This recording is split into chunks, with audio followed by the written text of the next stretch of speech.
Artigo 2º. Para os programas de ou benefícios federais de transferência de renda que utilizem o CAD único, deverá ser observado o prazo máximo de 24 meses de atualização cadastral para fins de concessão, manutenção e pagamento às famílias nos termos do regulamento, que é um decreto. Esse aqui, para começar, eu fiquei numa dúvida danada aqui, foi no começo, sobre o que é programa de transferência de renda. De regra, a gente sabe que é o Bolsa Família. O programa de transferência de renda é um programa para hipervulneráveis. Então, nós temos aí a previdência para os vulneráveis e o assistencialismo para os hipervulneráveis. Mas eu estava na dúvida se o BPC Loas era um programa de transferência de renda, já que ele por si só não transfere uma renda como o Bolsa Família. Ele exige alguns requisitos a mais, né? Mas sim, ele é enquadrado como um programa de transferência de renda. E aqui a dúvida era porque esse BPC Loas especificamente, outro tempo atrás, agora em setembro, se previu um prazo de revisão cadastral para quem tinha mais de 48 meses, e não para quem tem mais só de 24 meses sem atualização cadastral. Ou seja, houve ou não uma revogação aqui? Essa foi minha dúvida, e pela leitura dos artigos seguintes, lá embaixo, a gente vai perceber que realmente houve a revogação. E aqui, esse prazo de 24 meses, quem não tiver atualização cadastral 24 meses, terá esse programa de revisão, porque são atualizações no CAD único. Então, a ideia é, todo benefício que seja utilizado o CAD único para pagar, tem que, em 24 meses, se ficar fazendo a revisão. Tanto daqui para frente, considerando quem não atualizou, quanto daqui para frente, provavelmente, tem que ficar fazendo isso em menos de 2 anos. E está certo. E aqui a redação dos tipos de benefícios que se inclui, por exemplo, aqui no CAD único: Bolsa Família, Auxílio Inclusão, o Auxílio Gás e o BPC Loas, tá? Haverá necessidade de atualização cadastral a cada 24 meses. Houve revogação na parte da Lei 14.973, que exigia atualização a quem, é, a quem possui a última atualização há mais de 48 meses. Não sei se vocês recordam, mas isso aí vem sido recorrente em várias portarias. Teve a primeira portaria 27 de julho de 2000, que já previu essa atualização cadastral do INSS. E aí, essa portaria foi mantida, depois veio a lei 14.973, o artigo, acredito que 28 ou 29, que previu isso. E agora, em dezembro, já foi revogada novamente essa lei, esse tratamento, para se apertar mais ainda. O INSS provavelmente deve ter visto que foi muita gente que não tinha atualização cadastral acima de 48 meses. Eu mesmo fiquei assustado, não sabia nem que existia isso. Uma pessoa acima de 48 meses sem ter cadastrado atualizado o seu CAD único. E eram não sei quantos mil benefícios, foi até suspenso vários. Até hoje tem esse procedimento de restabelecimento do benefício, ir lá no CAD único. E agora apertou-se mais ainda para 24 meses, tá? Vamos para o procedimento no parágrafo único desse artigo 2º, que é o artigo que trata desse programa de revisão, tá?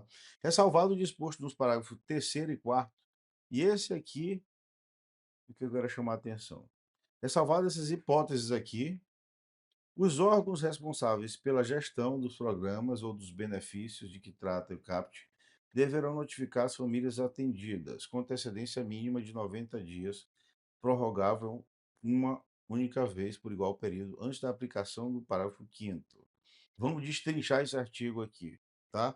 Primeiro, as hipóteses do parágrafo 3º e 4º, que são ressalvas, elas não terão o prazo suspenso depois de 90 dias prorrogável para que tenha atualização cadastral. Quem são eles? O parágrafo 3º do artigo é destinado a famílias monoparentais, cujo procedimento e prazo serão tratados em particular, digamos assim, por decreto. O que é família monoparental?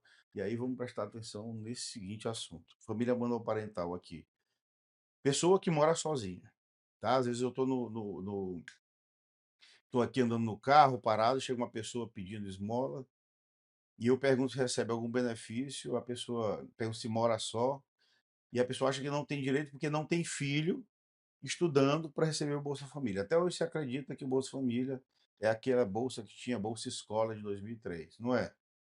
Basta você não ter a renda e, enfim, não ter a renda específica e não ter quem lhe provenha também, a renda per capita. E essa pessoa que mora só, que não tem renda, que está mendigando, ela tem direito ao benefício. Só que o que acontece na prática, a gente percebe que tem muitos casos de fraude. O que que acontece? Muitos casos de fraude, o INSS não fez isso aqui à toa, melhor, a lei não fez isso aqui à toa, de não colocar isso para os 90 dias, para colocar específico, a monoparental, porque o monoparental tem muita fraude. O seu João mora com Dona Chica, com união estável. Dona Chica ganha a Bolsa Família e seu João quer pedir o bebê Celoas. Só que o bebê Celoas vai atrapalhar o Bolsa Família de Dona Chica, mesmo endereço. Aí vem Dona Chica e bota o endereço dela na casa da filha, que não tem nenhum benefício lá. Aí ficam endereços diferentes para manter os dois benefícios. E aí ficam família monoparental, né? Como se a Dona Chica morasse sozinha. E ela sendo família monoparental, ela manteria o benefício. O problema é que isso aí é uma fraude que eu estou contando aqui, né? Ela fraudou o endereço para poder manter o benefício. Então, o monoparental vai ficar como exceção a esse tratamento aqui, essa regra geral, tá? E a outra hipótese é do parágrafo 4 de pessoas com dificuldade de locomoção também que terão e difícil acesso, também terão procedimentos e prazos próprios, tá? A regra geral, portanto, é a legislação prevê apenas um prazo mínimo de 90 dias, ou seja, o prazo pode ser maior, prorrogado por igual período, deixa eu subir aqui para não ficar na frente da tela, uma única vez, para se suspender o benefício em caso de não atualização cadastral, desde comprovada a notificação. Essa parte aqui, vamos fazer aqui uma observação, o parágrafo 5º, bem aqui, ó, permite a suspensão quando não tem esse cadastramento, tá? Então, não se aplica enquanto não se passar esse prazo mínimo aí, tá? Desde que tenha havido notificação, tá? Parágrafo 2º. O estoque do cadastro, vou botar uma coisinha aqui diferente. O estoque de cadastros desatualizados há 18 meses ou mais de famílias integrantes de programas ou benefícios de que trata o caput desse artigo será objeto de cronograma específico, implementado a partir de 2025 nos termos de decreto. Aqui precisa de um decreto urgente. Essa lei ainda não está valendo absolutamente nada, enquanto o decreto não entrar. Isso aqui é interessante porque esse parágrafo é destinado ao poder público para uma regulamentação da revisão de casos desatualizados há 18 meses. É necessário tratar a lei. Isso aqui é um comentário meu, tá? Não veja tecnicamente nenhum motivo de ser tratado por lei. O INSS ou outros órgãos, por exemplo, o Ministério do Desenvolvimento Social, eles podem criar mecanismos por plano de ação. Vamos pegar esses casos aqui, não precisaria de uma lei para prever isso aqui, tá?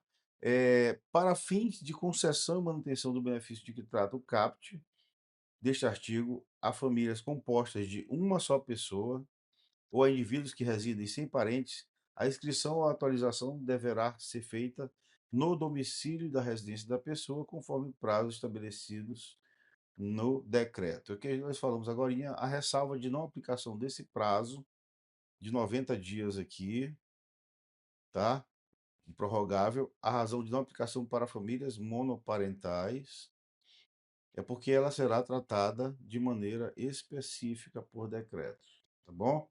Outra coisa, que famílias monoparentais, uma só pessoa, muita fraude, utilização do domicílio da pessoa, com prazos e exceções a serem especificados em regulamento. Utilização de base de dados de concessionária. Mais na frente a gente vai ver que as concessionárias vão participar agora dessa comunhão de dados. E isso vai fazer com que o INSS tenha um controle, por exemplo, de energia, de informações sobre dados como de energia, de conta de luz, de conta de água, para justamente refutar as autodeclarações fraudulentas. Correto? Corretíssimo. Temos que combater a fraude, tá bom? É, localidades de difícil acesso. Esse aqui a gente também leu, também não está submetido àquele procedimento, também será um decreto particular, ou melhor, um regulamento particular para ele, diferente do das famílias monoparentais, tá? Nas localidades de difícil acesso, em razão de dificuldade de deslocamento do requerente, por motivo de idade avançada, saúde ou outras situações previstas no decreto, não será exigida a atualização de que trata o parágrafo terceiro, enquanto o poder não fornecer condições de realização por meio de tecnologia. Se você for ver, então, são dois, essa redação para pessoas de difícil locomoção ou difícil acesso, nós já temos duas exceções. Tanto para biometria quanto para atualização cadastral, tem que haver um tratamento à parte. Essa é a ideia prevista na lei, tá bom?